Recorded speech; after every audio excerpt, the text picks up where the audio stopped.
Good morning. How are you today? Good, you? Good, thank you. Welcome to Introduction to Psychology. Did you have a good weekend? Yeah. What do you do usually weekend? Make Work. up your work. Oh, you work. Okay. I Okay. do stuff 7 days a week. Okay. Yeah. So I know you're a full time and working as a full time as a student, right? Wow, that's a lot, right? It is. Yeah. Okay. Thank you. So I'm so glad that you made it today too. We've been talking about lifespan development. Do you have those journey map? Do you have it? You forgot. It's okay, no problem. I have a lot of papers, so you can do. Um, Here you go. You can choose pink or green. You really want me to draw one of those? You can choose, oh, pink this one? It Okay, don't good. matter. Yeah, so because it will help you kind of reflect your life and try to kind of go through later on. It will be interesting, and it's interesting to me too. So if you don't mind to draw a little bit. So now we talk about conception and the human development, which is Piagetian perspective, sensory motor stage, pre-operational stage, concrete operational stage, and formal operational stages, and Vygotskian perspective as well. So now we will talk about attachment. So when we talk about attachment, usually we are talking about infant and caregiver. I mean newborn baby and caregiver. So very close relationship. But we can talk about attachment later on. If you have a boyfriend and girlfriend, maybe you may build those attachment again, right? But initially, as a human being, you are born in this world, and ideally you put on mom's chest and you hear mom's heartbeat and maybe smell mom's those maybe breast milk or maybe some body smell, and kind of get used to about this world, right? That will be really ideal. Those are attachment, a close emotional bond between two people, usually a young child and caregivers. But caregiver can be a mom and dad, grandma and grandpa and uncle and aunt. So it doesn't matter, but there should be one person for sure who can you, as an infant, you can totally trust on. So imagine you are born in this world and nobody knows, right? But I guess you were already used to listen to your mom's voice because your mom was pregnant and tried to talk to you, probably, yeah, because fetus can hear. Building attachment, it's really important period, building up those social and emotional bond as well. And also there are researches done when you have a secure attachment when you are young, like a baby, you may have a secure attachment and better relationship with your spouse and boyfriend and girlfriend and your partner. So there's a correlation, but not everyone having that kind of correlation. So it will be interesting. So critical period, if you're thinking about those bonding moment for the newborn baby, that can be really critical moment because you're meeting your mom at that moment. And also thinking about other animals too. There's some geese, like a goose and geese. Yeah, certain those birds, geese. First moving object can be their mom. So imagine maybe great, like a little goose was born from the hatching from the egg, and then you are in front of those bird, the egg, yeah, and the hatching moment, and you are there, and the baby, the goose will recognize you as your mama because you are the first moving object when they just kind of born in this world. So they're gonna follow you no matter what. That's interesting, right? So imprinting, that's the terminology. So certain bird and certain species, first moving object, first kind of encounter object, they can be their mama. So they're gonna follow that person. So later on, their real mom, real goose came, and this is your mom, and that person is not your mom. But still, as a little goose, gosling, they will follow you instead of real goose. So it's interesting. That means it can be really critical moment for certain species and certain animal. But later on, we studied about this critical period, maybe not exactly applying for the human being. Because even though you do not have that moment, you can compensate later on. Maybe through those, strong bond and, some activities and relationship, we can make up those time. Yeah, which is good because sometimes, as a mom, maybe dad, they cannot have those, bonding moment when newborn baby was born. But later on, with somebody else, maybe that person, maybe mom and dad, can build up again. So that gives us some hope too. So which is good. And let's talk about strange situation.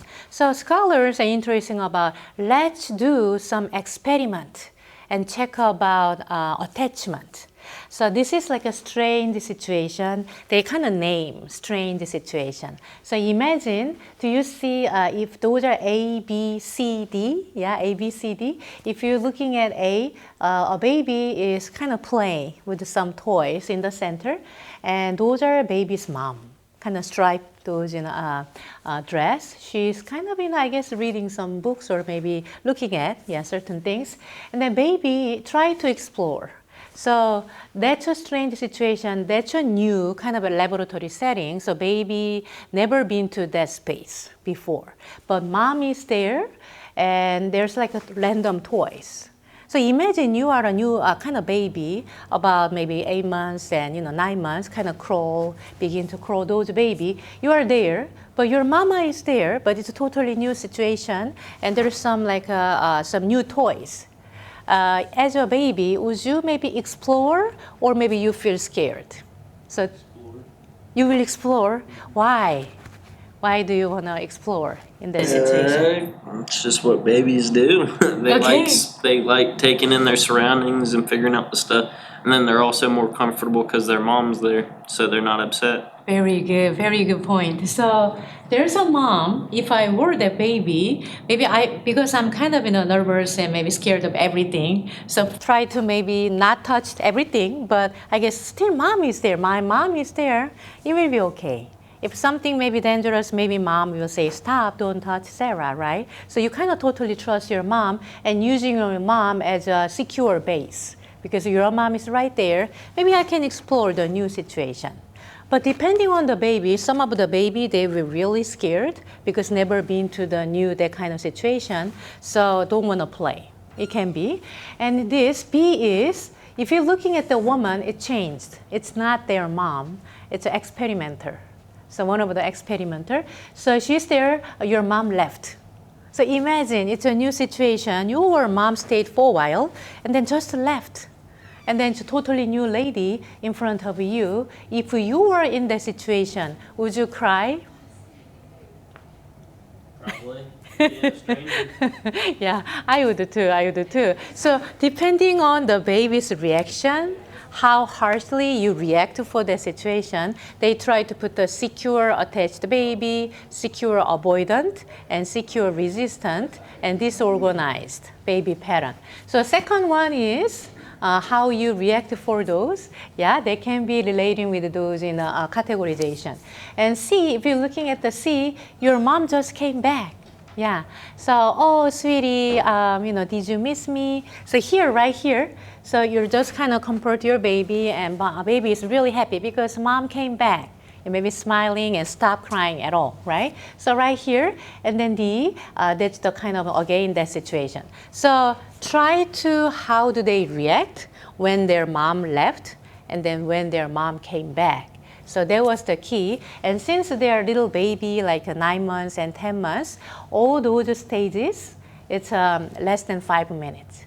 So between 3 and 5 minutes, yeah, stay there.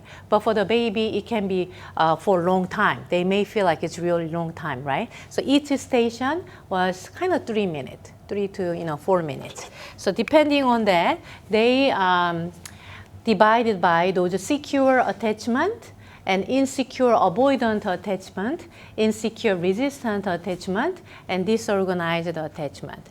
So secure attachment, baby, is which is good because we have a lot of more portion of secure attached baby. So whenever we did in the United States, over than half of the percentage, like toward more like 70% of the kids more securely attached.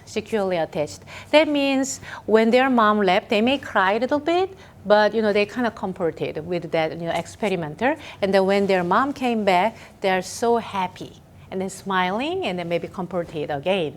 And the second one is insecure avoidant attachment.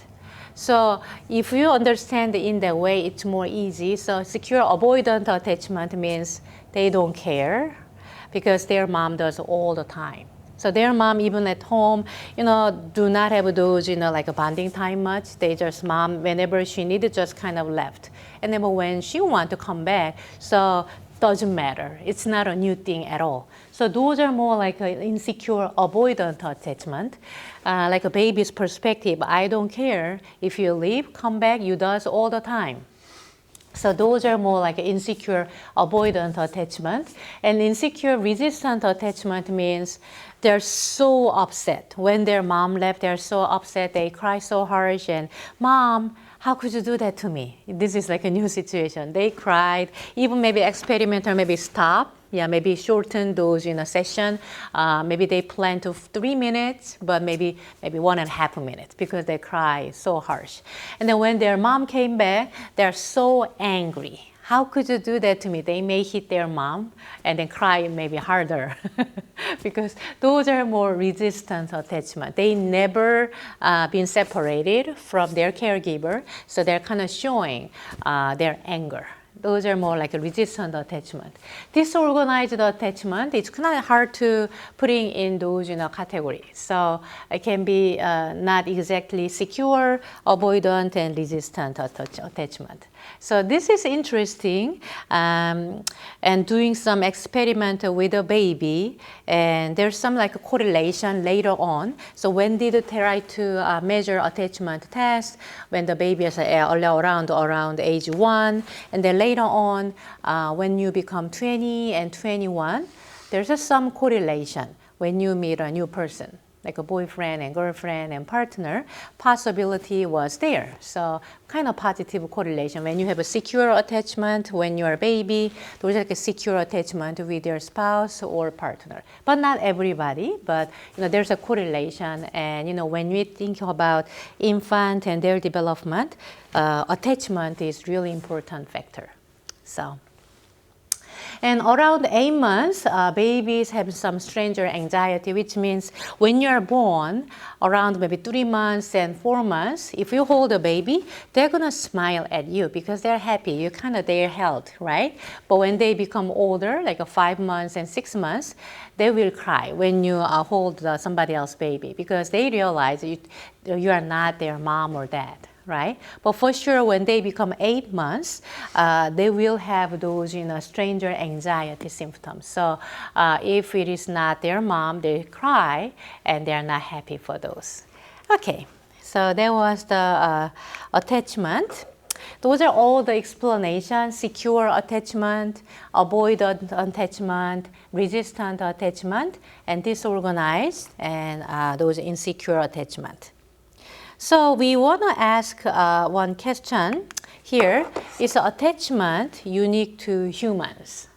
So scholars kind of thinking about maybe attachment can happen to animals too. So if you're looking at here, those are monkey, right? The monkey is here. And it's a little weird, but there are 2 different kind of surrogate mom. Yeah, they kind of put the surrogate mom. And Harry Hallow, he did so many experiments with a monkey. Yeah, those are one of the scene here.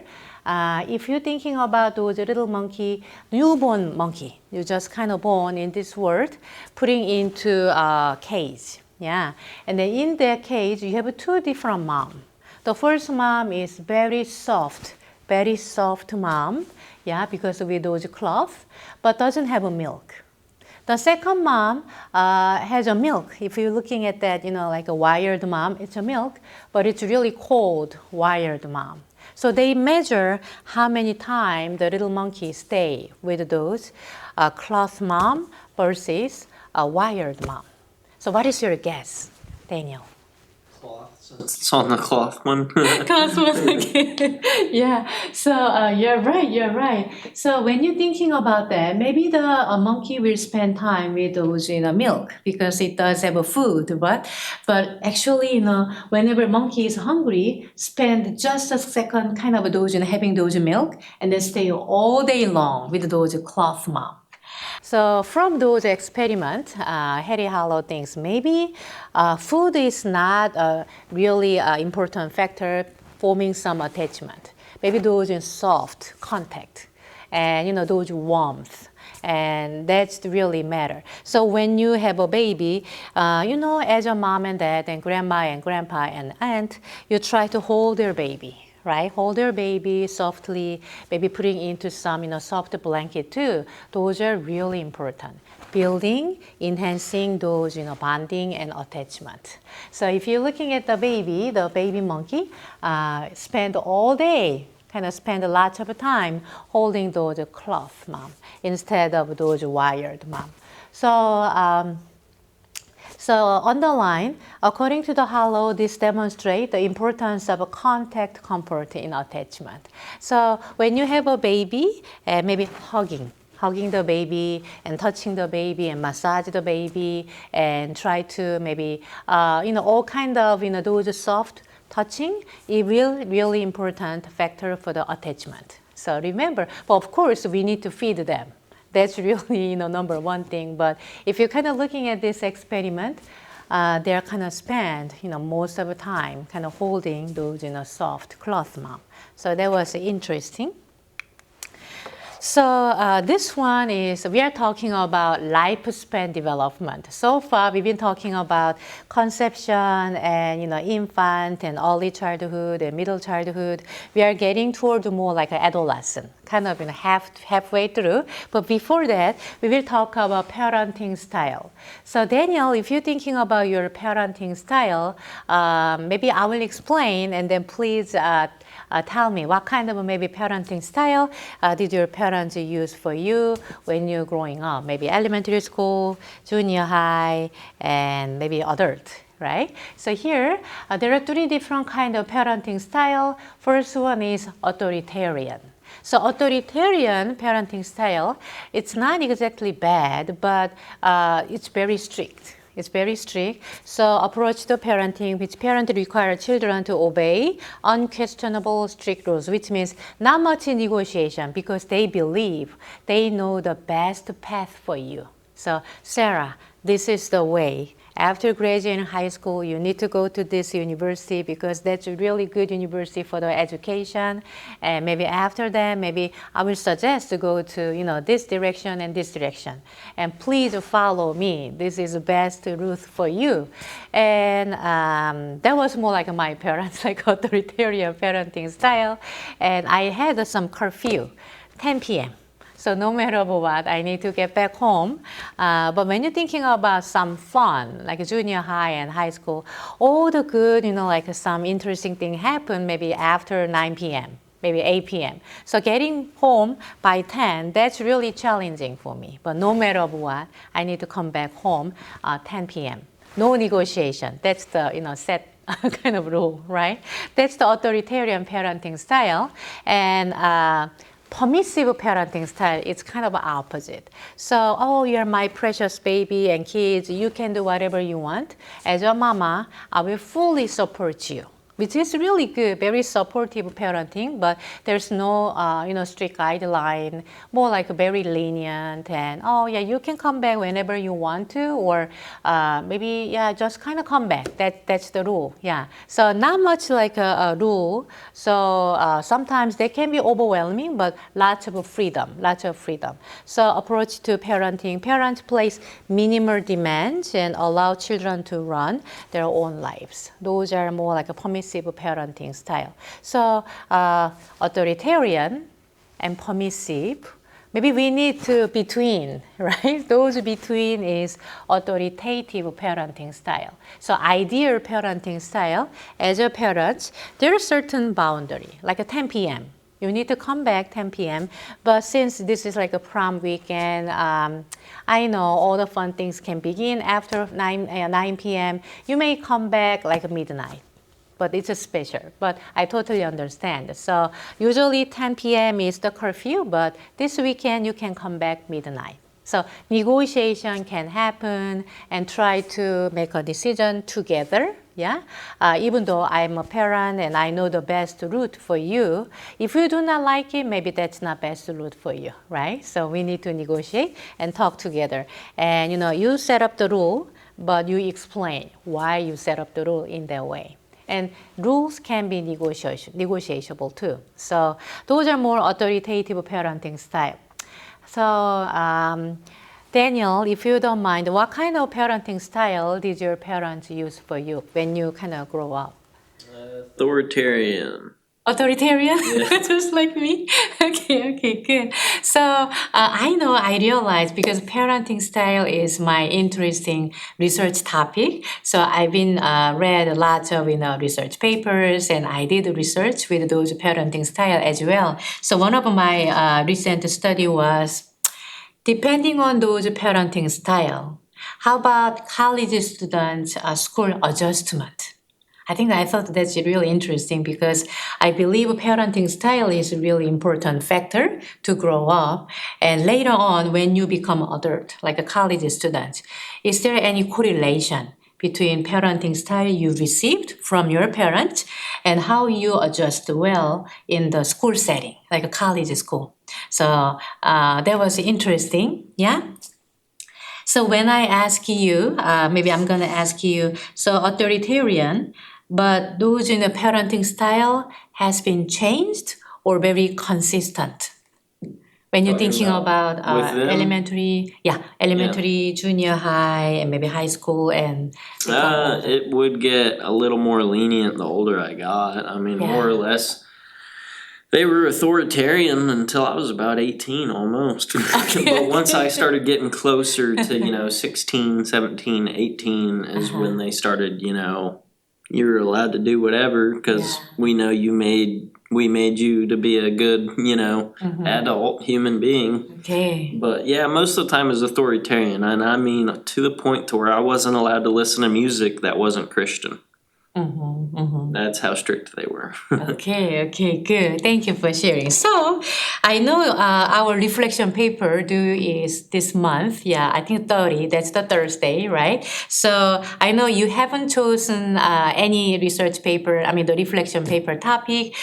This can be good topic as well. So, Daniel, if you don't mind, could you read? Your experience with parenting styles. Think back to your own upbringing. Which type of parenting style did you experience from your parents or guardians?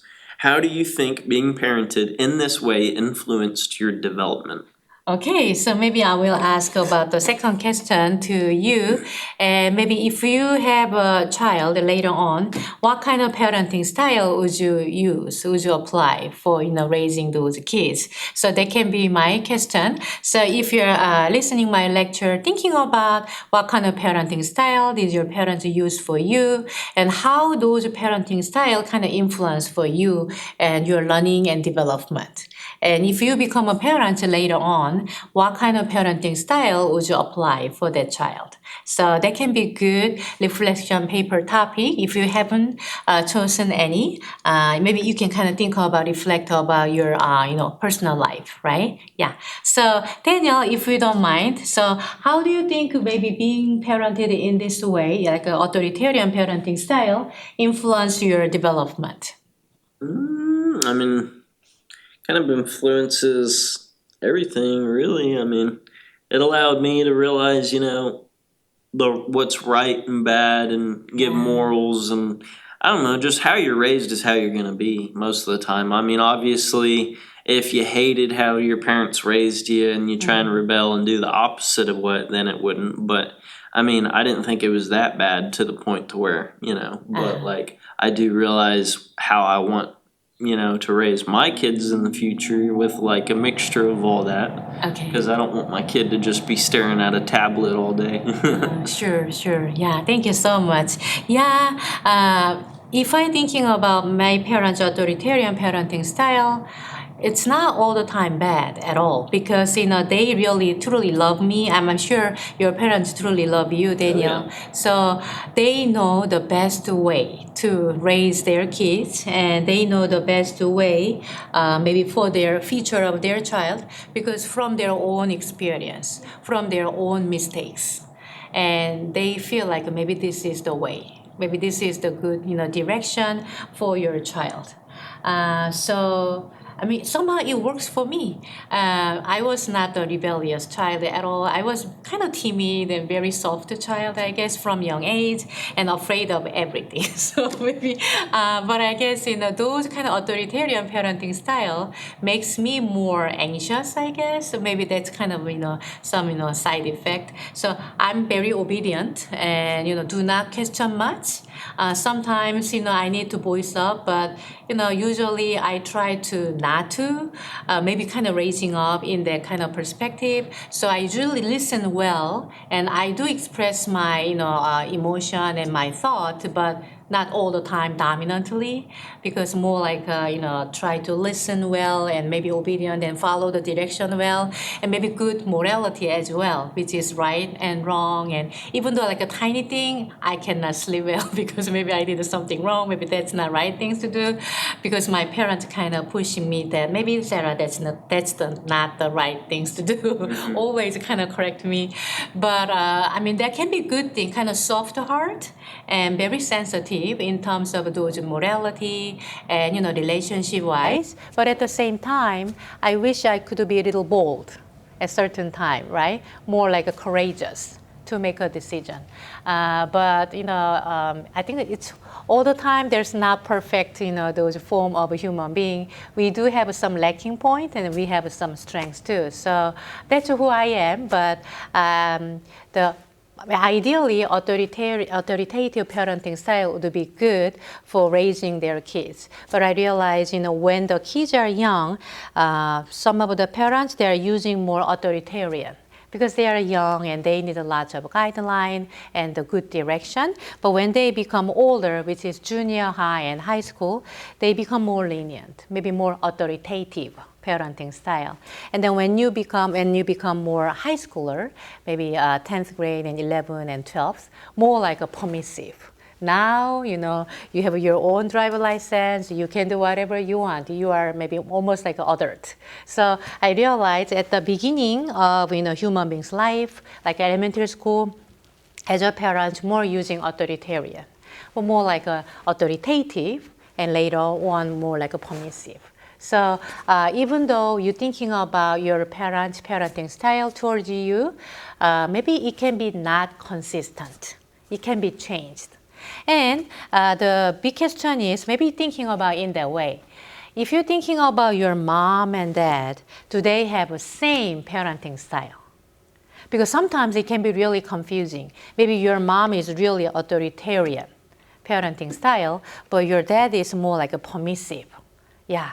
So have you ever experienced in that way, Danielle? Maybe if you're thinking about your mom and dad, maybe either of that, your parents can be more permissive or maybe more strict to you, or maybe they're both are very similar. They're both similar. Very similar. I Okay. mean, my mom was a little bit more, friendly. Okay. She didn't want to do the spankings and stuff, but my dad did that part. But like either way, they both worked together to have the same rules. Uh-huh. You didn't ask your dad and he say no, and then go to your mom and she say yes.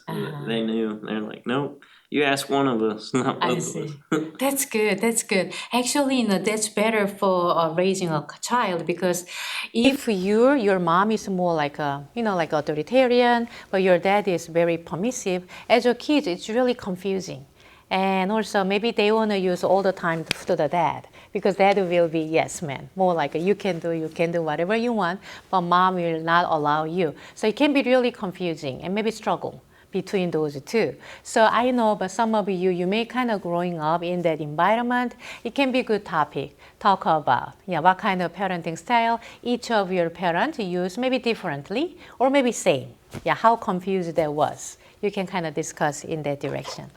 Okay, so let's talk about temperament. Later chapter, we will talk about personality. So personality means maybe you can kind of describe maybe good, maybe honest, and introverted, extroverted. There are so many adjectives we can thinking about describing somebody else's personality, but the whole chapter, we will talk about personality development. So one of the things is like a temperament. So temperament is you're kind of more like born at the beginning of your life. So when you're thinking of you, were you more like an easy child? So easy child means you do not maybe cry much, like usually happy and satisfy your life, and maybe smiling, more like a smiling and adapt very well even though a new situation. Those are easy child. And difficult child is opposite. You cry a lot and you are very picky, don't want to eat food and complain all the time and cry. Yeah, so maybe not adjusting in a new environment. Yeah, those are difficult child. So slow to warm up is kind of between. So it takes time, a little longer than easy child, but you will get there. You will get there. So when you're thinking about reflect your early childhood, maybe even like before the early childhood, if you remember, maybe your mom told you, Daniel, you're such an easy child. If I feed you and maybe change your diaper, and maybe you're just kind of happy. Yeah, or you cry all the time. You makes me really hard. That can be difficult child. So if you remember, or maybe your parents told you, were you a more easy child, difficult child, or slow to warm up child? Just curious. It'd probably be a mixture. Mixture? Sometimes I was difficult, sometimes I was really easy. Yeah, so maybe more like a slow to warm up, try to maybe depending on and kind of in the middle of those, right? It just depended on whatever it was. Okay. I wasn't easy to teach, but I was easy to mind. Like, Uh-huh. like it just depends on what you're Okay. talking about. Okay, yeah, that's good answer too. So temperament is like almost when you are born, that temperament is not that changing much. So easy child and difficult child and slow to warm up. I was like more like an easy child, but definitely those moments like a slow to warm up at certain situation, and new environment can be really challenging as well. So thinking about that, if your child is easy temperament, that means every day you may go different place. Maybe one day you go to the park and explore all the trees and birds and all the flowers, and it can be really good because lots of good stimulus. The next day you may go to the zoo and then meet all the animals and explain and new area of those zoo. And then maybe third day you visit your friend's house.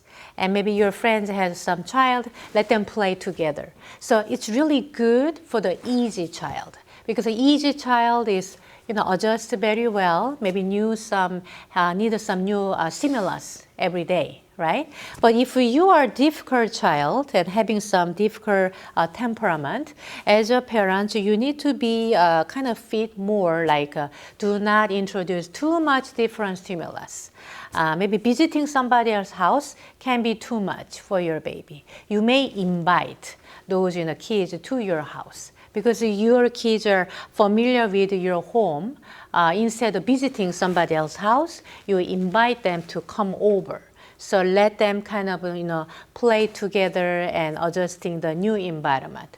Little by little, one by one, if your kids are having some difficult temperament. And instead of go to park and zoo and maybe somebody else's house, why don't you explore park this whole week? And then maybe go to maybe looking at maybe trees and breathing those moments, and maybe talking about flowers, and take time because give them time to adjust in a new environment and new stimulus. So depending on the temperament, as a parent, we can do goodness of fit. That's the goodness of fit. If your kids are more easy child, you can give lots of different stimulus, yeah, and then let them be happy.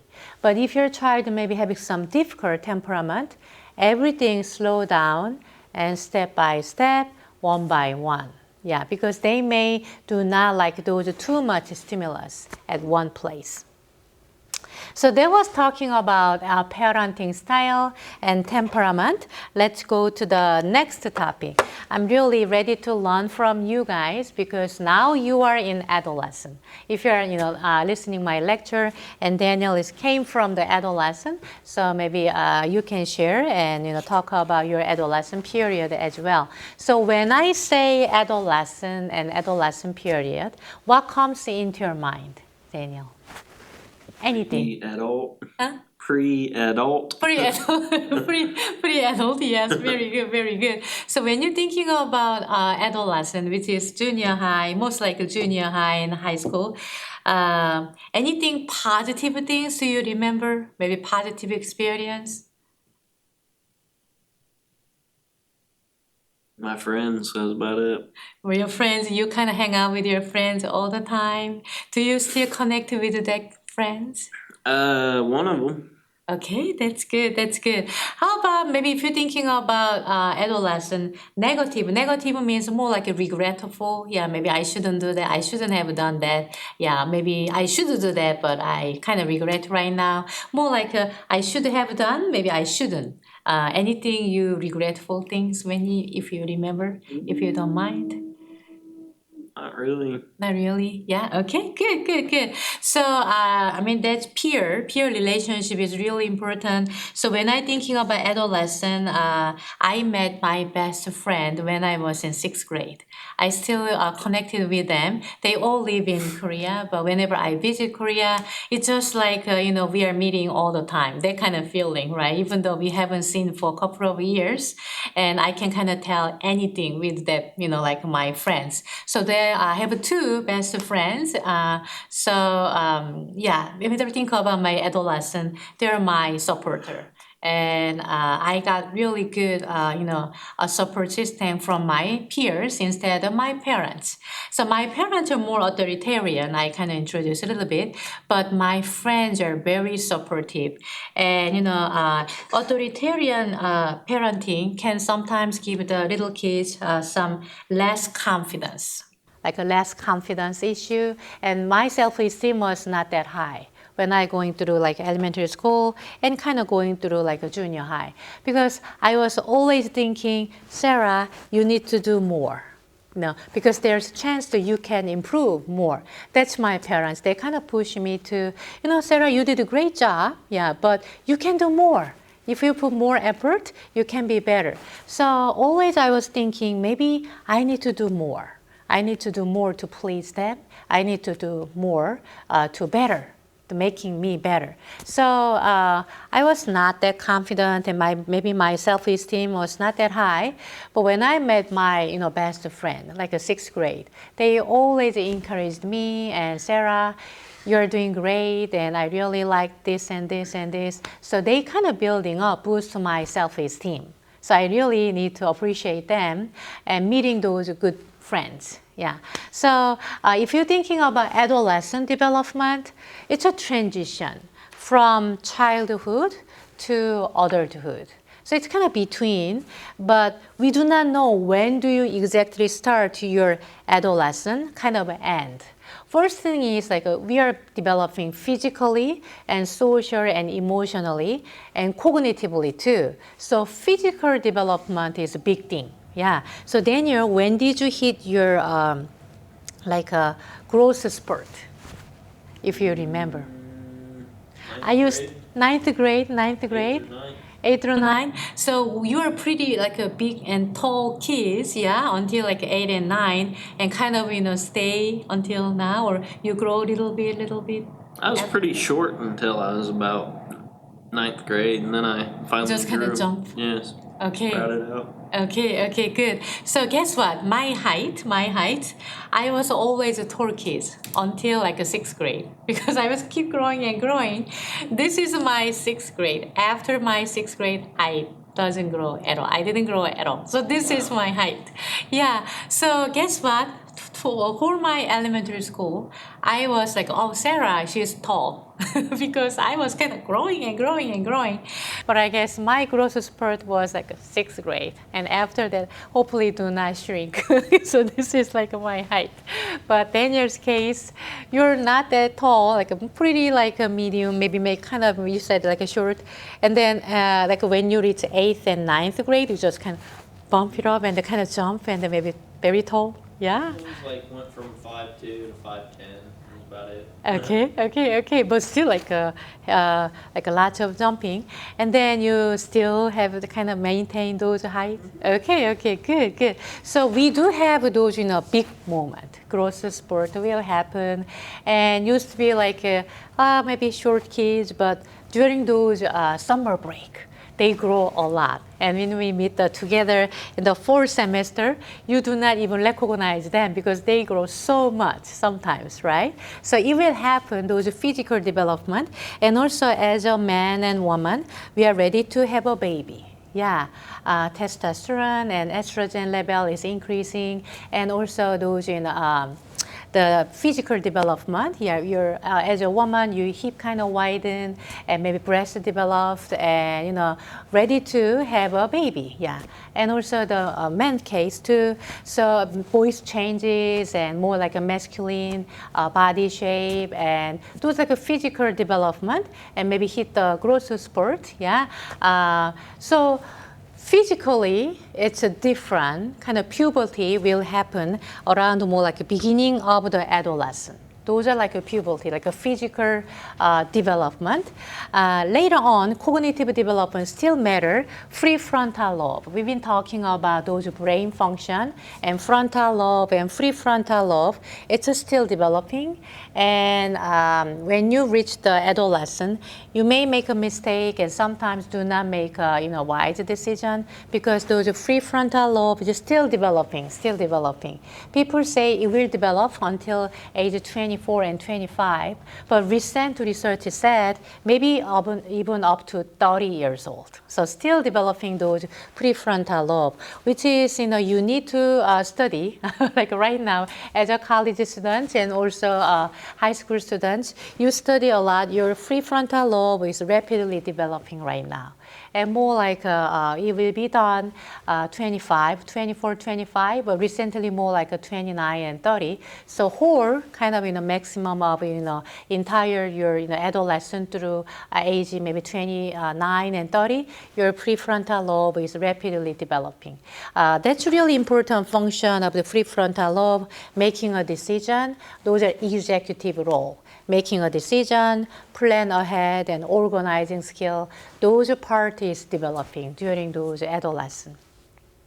And psychosocial changes, maybe friends-wise. Some of you, if you have a boyfriend and girlfriend right now, and also you have a best friend. So Daniel, when you were junior high and high school, did you have a girlfriend? Yeah, okay. Yeah, so maybe your girlfriend can be the person who can understand you better and spend lots of time with her. Okay, good. So psychosocial changes, you may have a very strong maybe bonding with your friend, and peer relationship is really important. Sometimes maybe you want to listen to your peers than your parents. Yeah, and so thinking about that, when you're thinking about junior high and high school, what was a really popular thing? So you're like a junior high and high school. Maybe for example, maybe everybody should wear some Nike shoe. Yeah, or maybe everybody wears some, Nike socks. Yeah, maybe everybody is wear some bracelet. Yeah, making those bracelet. So think about it. What was like a very popular thing, like a cool thing you should have?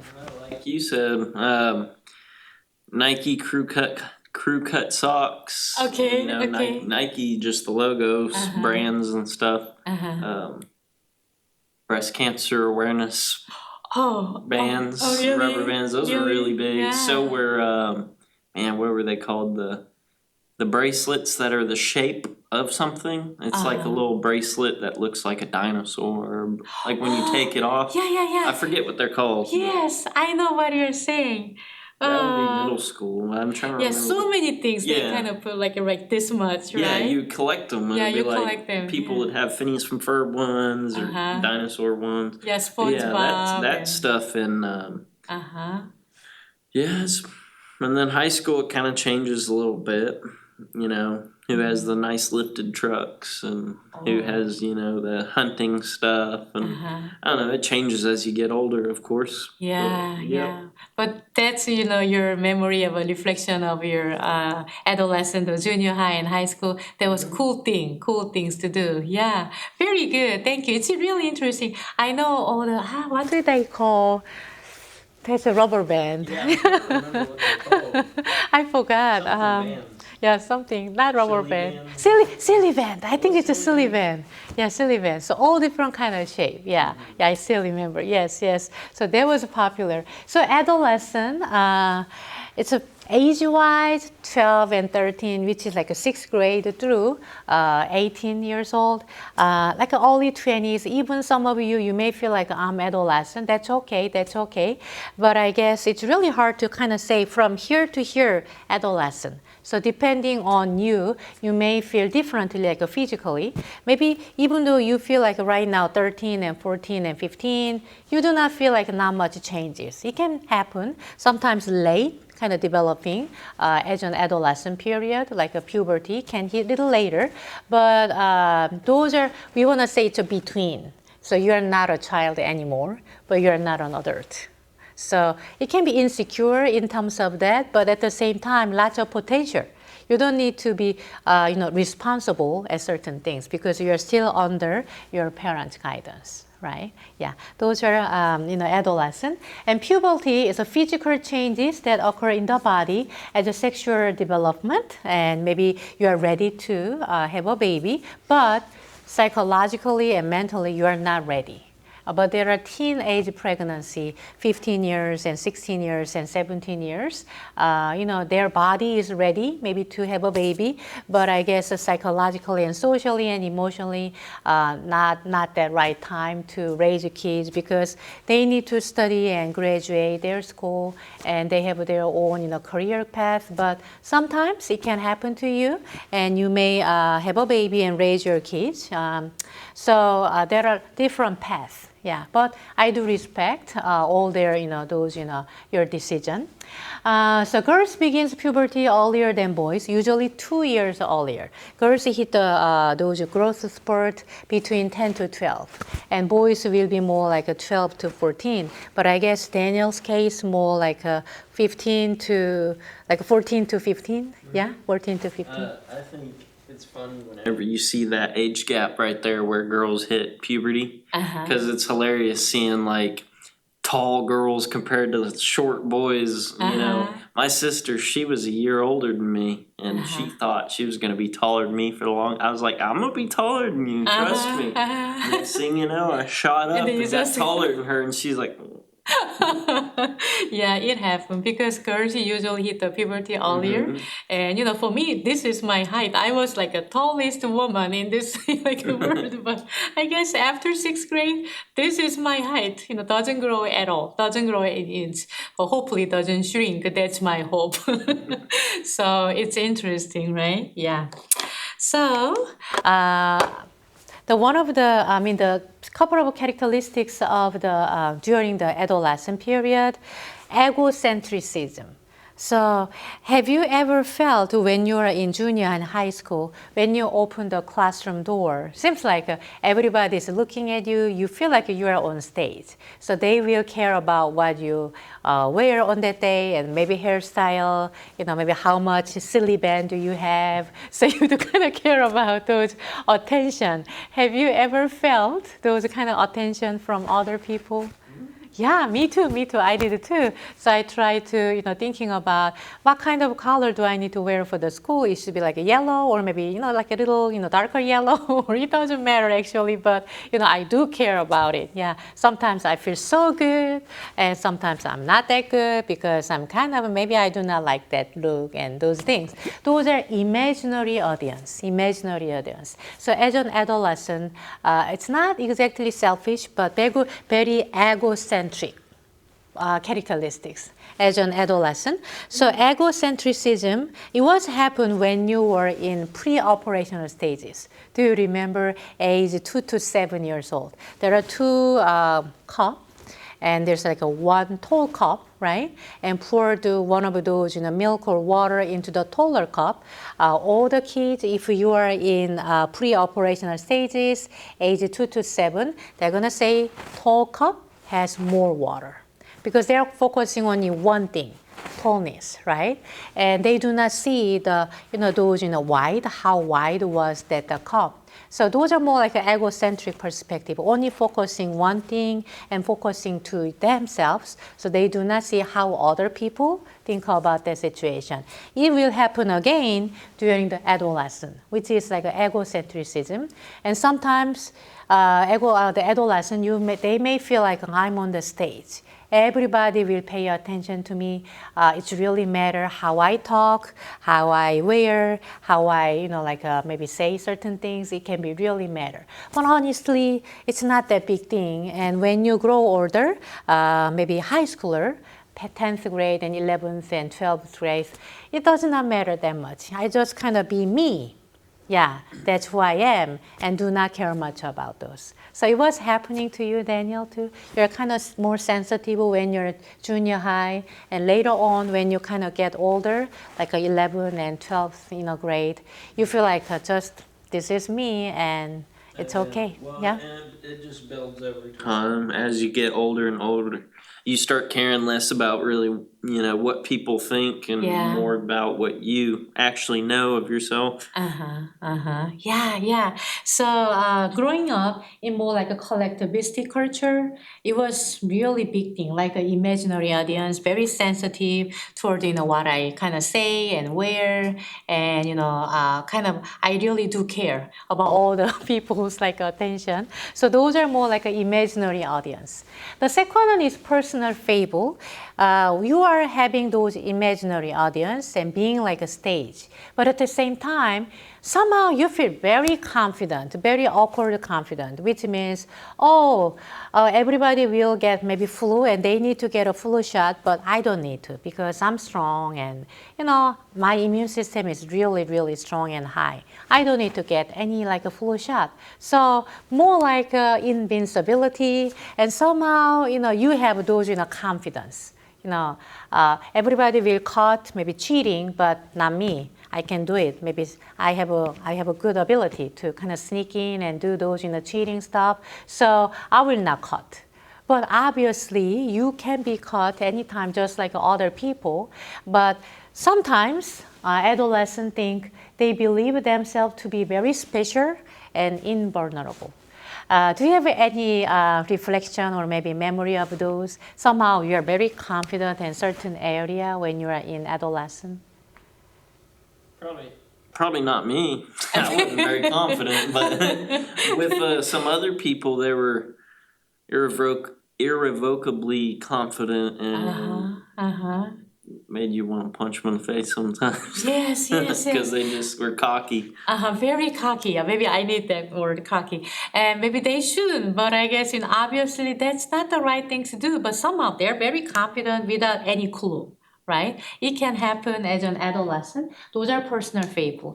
But, we need to understand the adolescent because their brain is different. Their brain is, actively developing, especially those prefrontal area and other area too, like a limbic system, like an emotion. And sometimes maybe that's not their true intention, but they make a mistake and maybe say the wrong thing. But we need to, as an adult, we need to be more understanding because they're kind of going through those periods. So we need to be more open-minded to understand the adolescent, their learning and development. Okay, so next one, maybe Daniel, you may like it. This is like a dilemma. So maybe testing kind of in the morality, but let's do it together. It's a moral development, Heinz dilemma. So if you don't mind, could you read the dilemma? In Europe, a woman was near death from cancer. One drug might save her, a form of radium that a druggist in the same town had recently discovered. The druggist was charging $2,000, 10 times what the drug had cost him to make. The sick woman's husband, Hines, went to everybody he knew to borrow the money, but he could get together only about half of what it could cost. Okay, yeah, you can keep reading. Mhm. He told the druggist that his wife was dying and asked him to sell it cheaper or to let him pay later, but the druggist said no. The husband got desperate and broke into the man's store to steal the drug for his wife. Should the husband have done that? Why or why not? Okay. Source. Yeah, yeah, very good, very good. So if it is real situation, if you are the Heinz, yeah, what would be your answer for those? Should maybe steal the drug or not steal the drug? So the question is stealing or not stealing, but at the same time, why did you choose to steal the drug? And we want to know the reason. Why did you steal and why you shouldn't steal the drug? The reason is important to kind of thinking about those morality. So this is the situation, and I know if you are watching my lecture, if you are Heinz, would you steal the drug? Imagine maybe your husband is dying. Yeah, maybe if you are maybe a female student, and would you steal the drug? Yeah, or maybe not. So what would be your answer? Oh, yeah. So, Daniel, so what would be your answer? Heck yeah, I'd steal a drug, especially if it meant saving. Hell, it didn't even have to be my wife or whatever, but yeah. Uh-huh. Especially if somebody's being a jerk. Hell, it could even be a stranger, and if the guy's not willing to lower the price to save somebody's life, I'd probably steal it for him. Okay. That's just me, though. I would be wanting to, okay, we'll see about that. Uh-huh. Uh-huh.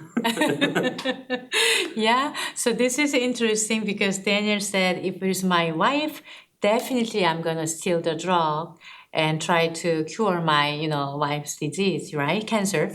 And if it is, even though a stranger is dying, can be dying because of cancer, you would steal the drug, yeah? And then save the person, right? How about you have a wife, but you do not love her. Would you still maybe steal the drug? She wouldn't be my wife. But yeah. Okay. Because I don't love the stranger. Okay. Like I still care about people just because even if I didn't like the person, if I had something against them, I would still care about, I don't know, I just don't like seeing people suffer. I hate it. Yeah. So no matter what, you need to save that person. Mm-hmm. Yeah. So depending on how you answer, so the reason, maybe if I ask you, maybe the specific reason, why would you steal the drug? Well, like I said, even if it was a stranger, I would want somebody to survive and not die or not suffer from cancer and all the other stuff. But I also, if somebody was a jerk enough to where they wouldn't cut the price in half, I would do that in spite of them. Like both of those, they would correspond with it. I would do it in spite of the guy because he wanted to be a jerk. He's now going to lose his $2,000. And then also, I'm going to save somebody because they don't deserve to go through that. Okay, thank you so much. So depending on those answer, the Kohlberg tried to kind of categorize into 3 big category, but actually under pre-conventional, he put like 2 stages, like stage 1 and stage 2, and conventional level and stage 3 and stage 4, and post-conventional level stage 5 and 6. So here, 3 stages of moral development, pre-conventional. So if you are in pre-conventional stages, I'm not going to steal the drug because stealing is bad. Stealing is not, morally, right behavior. So I'm not going to steal. Stealing is, no matter what, stealing is bad. If you think about in that way, you are more like a pre-conventional level. Usually it will be more elementary school kids, because elementary school kids, they learn from school and their parents, stealing is bad. You shouldn't steal, no matter what, right? They do not think about those, saving human beings' life, because that's kind of very that moment, right? You could save somebody's health, the life or not, life and death, and those situations. And conventional level, you will steal the drug. You will steal the drug. So guess maybe I want to ask Daniel again. So you're gonna steal the drug no matter what, right? Mm-hmm. Yeah.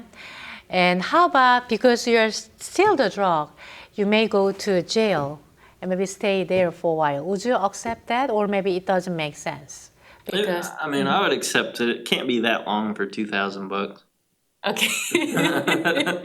I would just accept it at that Okay. point. I mean, Okay. because you already made yourself known to running the drugs, so it's very obvious who did it. Okay. Okay. I would just give my reasoning. But I mean, for my reasoning, I would have to have emotional connection. And I don't mean emotional connection as in knowing the person, but seeing their pain, noticing that they're Yeah. actually passing away would get me emotionally connected to want to actually do it. Okay, very good, very good.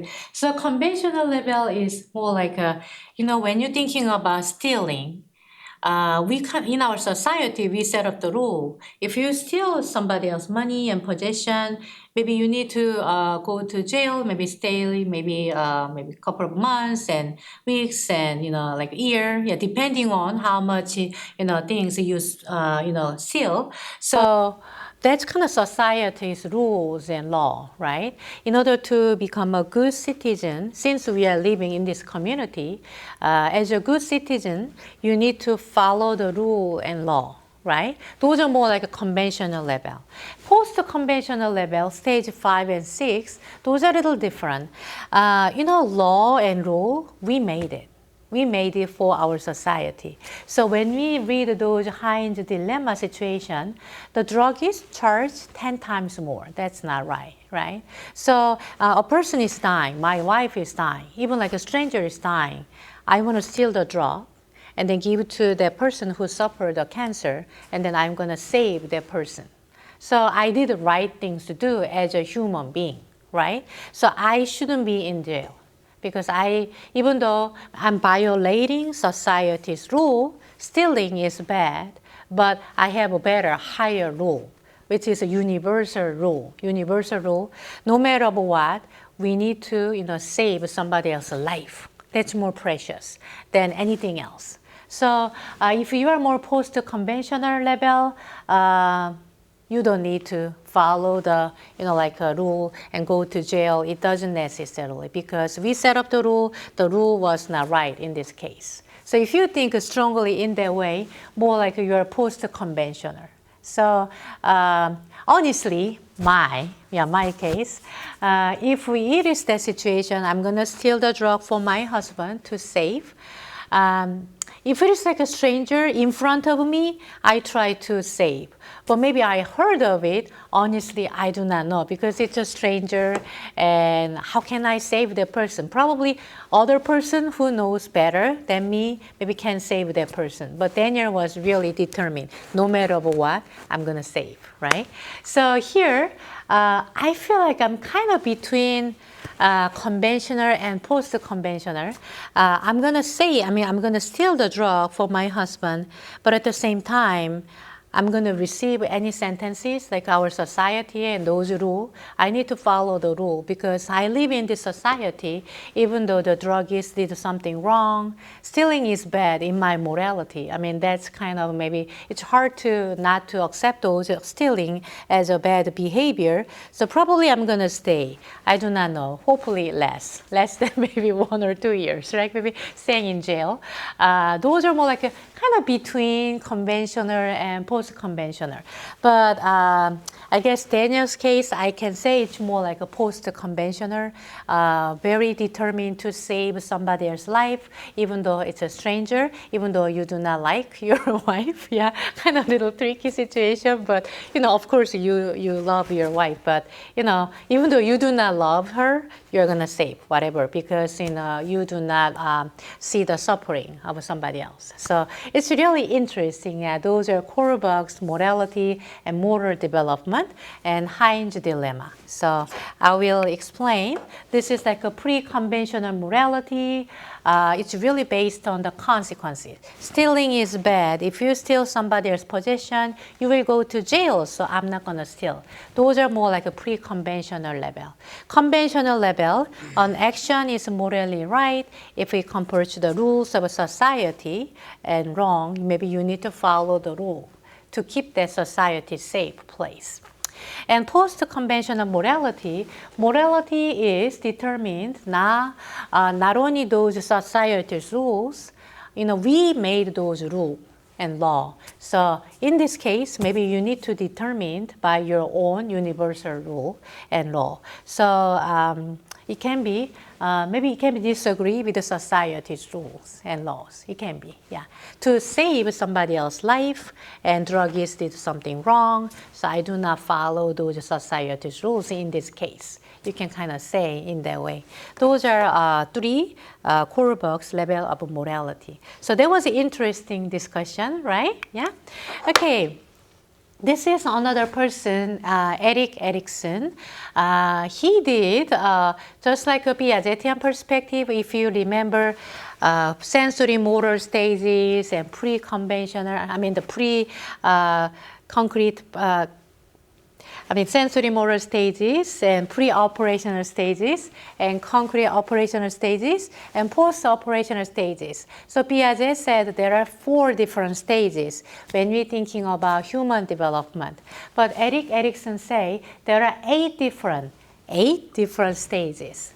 And when you study developmental psychology, those lifespan development, people are using his frame a lot, because it's really well divided those stages. I'm not gonna go everything, but roughly I can explain to you. So first stage is infancy, 0 to 1. Yeah, maybe this is time, maybe good time. Maybe you may kind of draw when you listen to my lecture. Yeah, draw a little bit. Yeah, so infancy, 0 to 1. Imagine you are born in this world, right? And thinking about, there's a mom and dad and caregiver who can totally, support you. Yeah, whenever you feel hungry, give some food. Whenever you cry, they kind of check on you and change your diaper. So you kind of building up trust versus not. Trust versus mistrust. Yeah, that's the stage 1, 0 to 1. And next stage is early childhood, more like a stage 1 to, the age-wise, age 1 to 3. So you're having those autonomy versus shame and doubt. So when you're going through those age 2 and 3, you may begin to some toilet training. It's really good experience for the little kids. They can hold and release. Hold and release, they can control their body. So having those autonomy versus shame and doubt. So when you have those toilet training, some of the mom and dad, they can be really, pushing too harsh. Yeah, they may have some shame and doubt as a little kids. So whenever they are not ready, do not begin to toilet training. They may have shame and doubt feeling instead of autonomy. I can do it. I can do well, right? The next stage is 3 to 5 years old, early childhood and preschool period. Initiative versus guilt. You try to do everything. Because right now, as at age 3 and 4 and 5, you can walk well, you can talk well, you can jump, and you can explore this world. So initiative versus guilt. Oh, I did something wrong and your mom scolded you. Sarah, you shouldn't do that. You shouldn't jump on the top of those chair, right? So you try to explore in this world, initiative versus guilt feeling. So when you get into early the elementary school kids, age-wise 6 to 11, you already knew, I'm good at gymnastics, I'm good at mathematics, but I'm not good at music. I'm not good at social studies. So they may have those industry versus inferiority. Already, they kind of compare and contrast, and I'm good at certain things, but I'm not good at. Those are industry versus inferiority. They may have those feeling and meeting those standard. So after that, when you kind of reach the adolescent, we just talk about adolescent, which is age-wise 12 to 18, identity versus role confusion. Identity versus role confusion. So Daniel, when you're going through junior high and high school, were you kind of struggling, try to find who you are and try to find your identity, or? Not really. I wasn't even thinking about none of that. I was just too busy being a nuisance to my teachers. Okay. I was a very annoying kid. Oh, okay. I was very hyper. Oh, very hyper. Yeah, like I said, I didn't care what other people thought of me in middle school, and then in high school, I started realizing, oh well, I need to chill out a little bit. I'm annoying. Okay. So you're kind of busy things do what your own thing, and you're not, wondering, oh, who am I and where I coming from and what I wanna do for my future and career. Not seriously, thinking about too much when you are in adolescent. I didn't even focus on school like I should have. I just mostly. It's like, oh, I'm free. Okay. I'm going to school and I'm free away from my parents. I'm not, stuck at home and being bored. Okay, so you're happy. Okay, yeah, that makes sense because you did for a long time like homeschooling, and then you go to public school, lots of different environment. Oh yeah, And kind a of lot adjusting. difference.